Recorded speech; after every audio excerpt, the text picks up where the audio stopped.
Here's one for you, the rather remarkable, incredible story, rather funny one, that Liverpool, the great Liverpool Football Club, once sold one of their players by accident, as a mistake.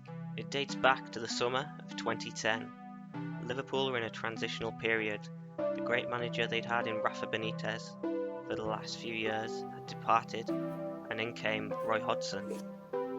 Roy Hodgson came in with a good reputation as an international and club manager, but we all know it didn't really work out the way Roy would have liked it, and I think this pretty remarkable story sums up his time in charge.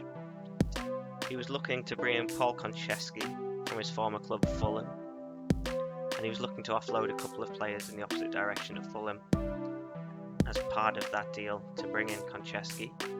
One was Laurie Delavalli, a hot prospect at Liverpool but seems deemed surplus to requirements, and the other was another player of a similar ilk called Alex.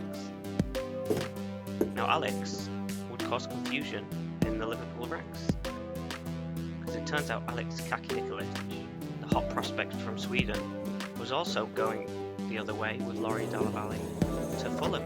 But it turns out from the player himself recently that it was only by mistake that he was sold in this deal, as Roy Hodgson had got him confused with another Alex at the club at the time, and when he realised his mistake, he asked Alex Kaki-Nikolic to stay at Anfield, but his mind was already made up and the deal was honoured, and off he went to Fulham.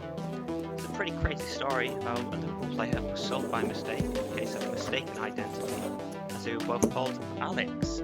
Now, looking at the club's squad at the time, there was only one other player called Alex on the books, and that was a player of the same age as Alex Kaki-Nikolic. That was Alex Cooper.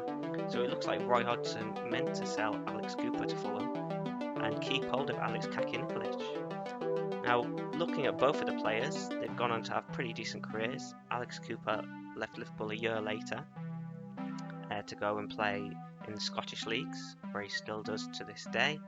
And Alex Kaki-Nikolic, would he have made it at Liverpool? Well, there's an argument to say he would have played some games in the first team, as he was a really handy player for Fulham, staying there for a number of years before moving around Europe and having a pretty good career. Over 20 games for his national side of Sweden, and a couple of goals there shows that he had potential, and he fulfilled that to some degree. And it's just pretty weird that he never got the chance to feature in the Liverpool first team because of what essentially was a mistake and a mix-up by the manager. If you like more content like this, where we use these little football figures, then stay tuned to Former Underdog. But thanks for watching for now, and may your wildest dreams come true. Goodbye.